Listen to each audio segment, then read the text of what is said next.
I have a new gadget. Those of you that know, this is a Japanese Shokupan bread mold. And what is so cool about it is that it is, first off, it is a cube, so everything is going to be square here. And then secondly, it has this top that slides on, and of course, the effect of that is once the bread rises, it's supposed to be super pillowy and light. This kind of compacts it down so that it's like dense, pillowy bread. And that is exactly what shokupan is. I will be doing various versions for you, but today we're going to be doing a green tea shokupan. And shokupan basically translates into eating bread, but it is kind of your basic like Japanese fluffy white bread, sort of like Japanese Wonder Bread. It's really easy to make. You can do it by hand, you can do it by machine, and I'll do kind of like the different versions and the different ways for you guys along the way. But I hope you guys, and I will put a link to this down below in case if anybody is interested in geeking out and getting a Japanese bread mold too. So yeah, I hope you guys all enjoy the recipe.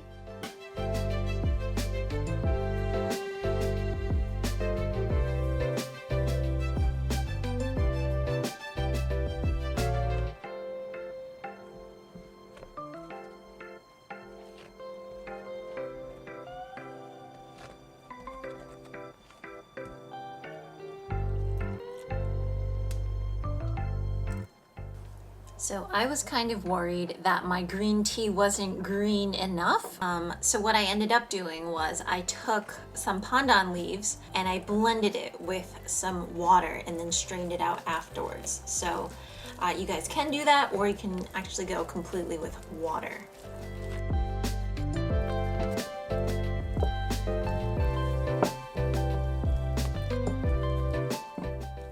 Okay, so off the bat, I will tell you all that this is a fairly wet dough. And the reason is because the wetter the dough, the softer it will be on the inside. So that's why it's nice to be doing it in a machine.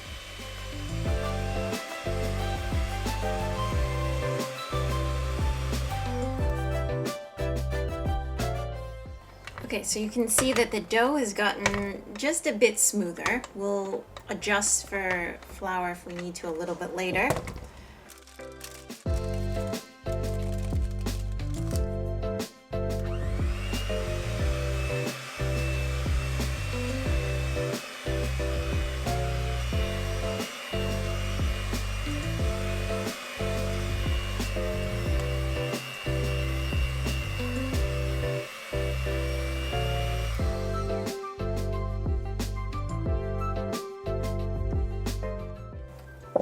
So we always talk about this window pane effect with dough, and pretty much it's that the dough is so strong that you can kind of stretch it out until it's, a wee bit translucent and it doesn't tear.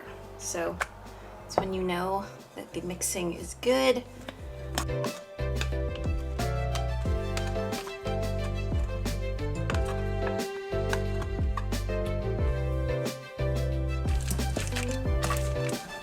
Just make sure to grease the mold. So you can still see that this is a wetter type of dough. It's very much like sourdough. I will adjust for the flour later, but I want to do it all towards the end because I know if I add more flour, it will take more flour and then it will have a rougher dough. So we are letting it rest in a warm place for about an hour, and then now we're gonna divide it into two and then shape it into the shokupan mold.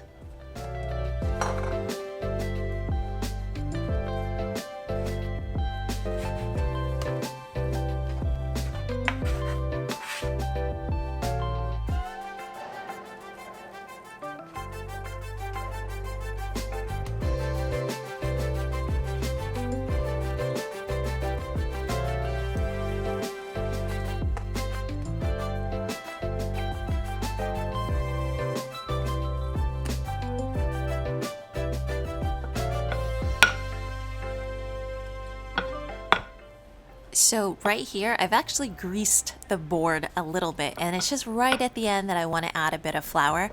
Obviously, if you have a really wet dough, you're going to want to adjust accordingly to your environment. Like, do you live in a dry environment? Do you live in a wet environment? Maybe your flour is a little bit different, okay?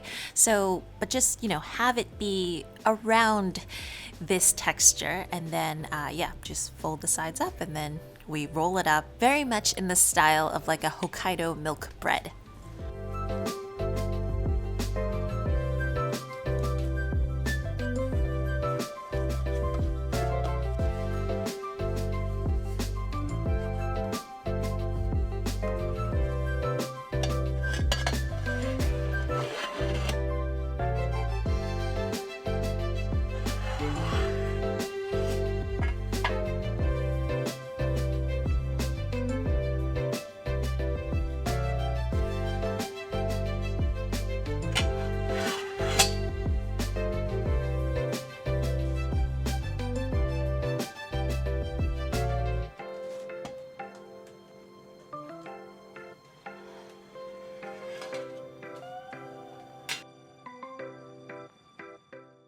Oh, that looks so gorgeous.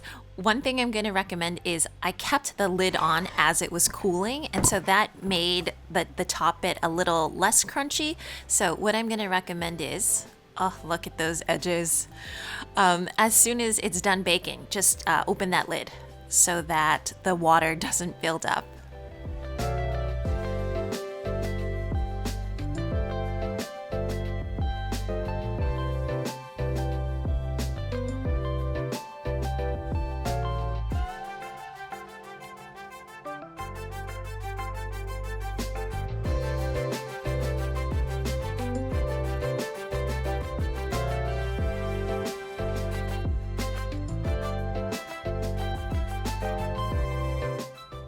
It's super moist. You have big flakes. I'm actually going to be doing a chocolate version too. I think I might do like a giraffe style bread. So some of you guys might know that. But I'm also going to be turning this shokupan into the ultimate French toast. And I think I might put it in as a shorts, but you can, feel free to check my Instagram. Just started the TikTok, so I put it up there. But I guarantee you guys are gonna love it. It's not gonna be ordinary. Like, that shot wasn't it yet.